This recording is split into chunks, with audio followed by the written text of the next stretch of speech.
नमस्कार। जरा सोचिए, क्या हो अगर पूरा देश अचानक अंधेरे में डूब जाए।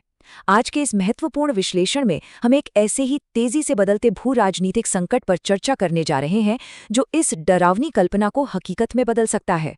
पश्चिम एशिया में ईरान और इजराइल के बीच जो तनाव बढ़ रहा है वो अब सिर्फ उन दोनों देशों तक सीमित नहीं है।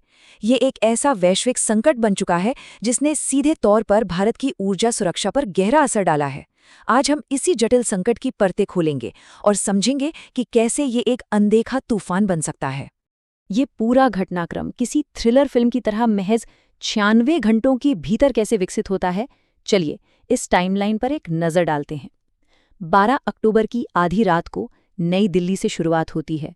फिर 13 अक्टूबर की सुबह अरब सागर तक बात पहुंचती है।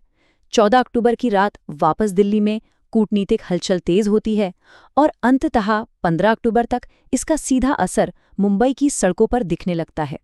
तो चलिए शुरू करते हैं 12 अक्टूबर की उसी आधी रात से। जगह है नई दिल्ली। उस रात नई दिल्ली के साउथ ब्लॉक में काफी हलचल थी, क्योंकि रणनीतिकारों को ये समझ आ चुका था कि ये तनाव अब एक वैश्विक ऊर्जा संकट बन रहा है। और इस पूरे संकट के केंद्र में एक बहुत ही खास जगह है, हॉर्मज़ जलडमरू मध्य। ये कोई आम समुद्री रास्ता नहीं है, बल्कि एक बेहद संकीर्ण चोक पॉइंट है। दुनिया का लगभग 1/3 तेल यहीं से गुजरता है।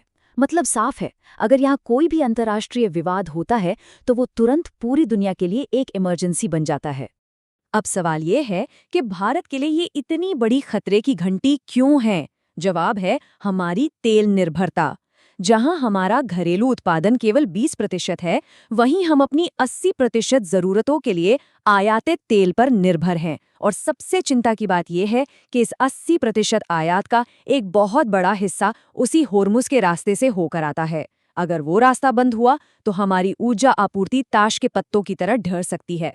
उस रात अधिकारियों के सामने जो तात्कालिक खतरे थे वो वाकई डरावने थे। जरा कल्पना कीजिए, तेल टैंकरों के रूट रातों रात बदल जाएं, पेट्रोल डीजल की भयंकर किल्लत हो जाए, फैक्ट्रियों में उत्पादन पूरी तरह ठप पड़ जाए और शहरों की बिजली कटने से सब कुछ अंधेरे में डूब जाए। सप्लाई चेन रुकने का यही वो भयानक भौतिक परिणाम था जिसका डर सबसे ज्यादा सता रहा था। और फिर अगली सुबह 13 अक्टूबर को अरब सागर में कुछ ऐसा ही देखने को मिला। समुद्र में मौजूद भारत की ओर बढ़ रहे तेल टैंकरों के कप्तानों को अचानक इमरजेंसी मैसेज मिलने लगे।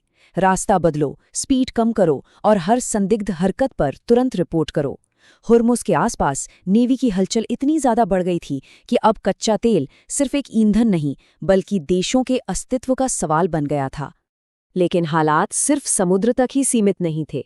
एक तरफ जहां फिजिकल खतरा था, यानी फंसे हुए जहाज और आसमान छूती तेल की कीमतें, वहीं दूसरी तरफ एक डिजिटल खतरा भी खामोशी से पनप रहा था।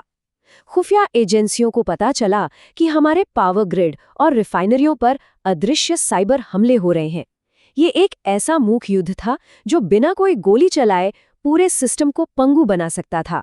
और यही हमें 14 अक्टूबर की उस तनावपूर्ण रात में ले जाता है, वापस नई दिल्ली के वॉर रूम में।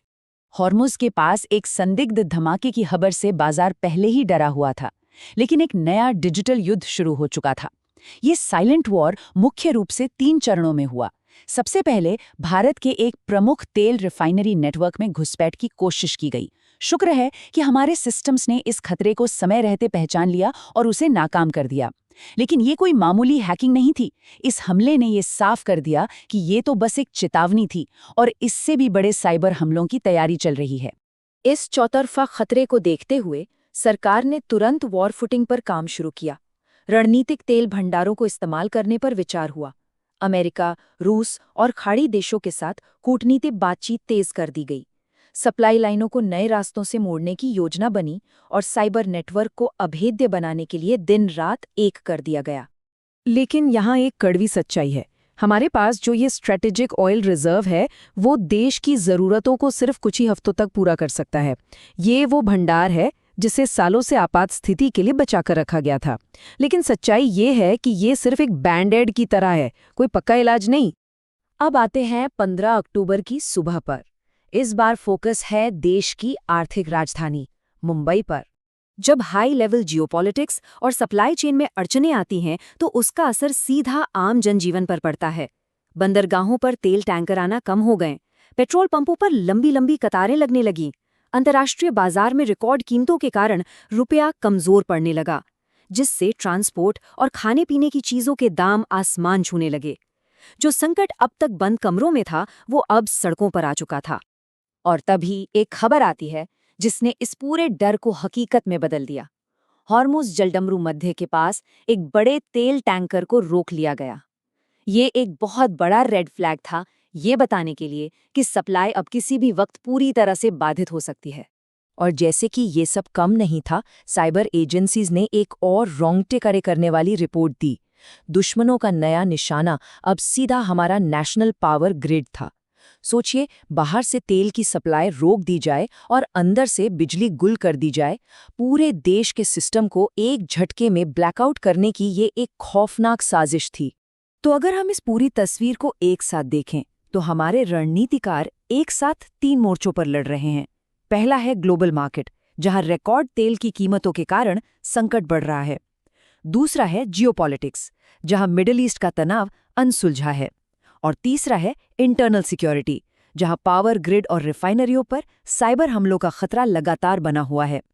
ये तीनों मोर्चे मिलकर एक परफेक्ट स्टॉर्म बना रहे हैं।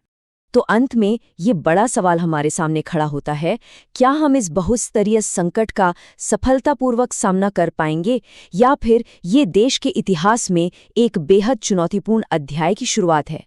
जब ऊर्जा, अर्थव्यवस्था और साइबर सुरक्षा एक साथ दांव पर हों, तो समय के खिलाफ ये दौड़ कैसे खत्म होगी? इस विश्लेषण से जुड़ने के लिए आपका बहुत बहुत धन्यवाद। ऊर्जा सुरक्षा के इस गंभीर विषय पर हमें लगातार विचार करते रहना होगा।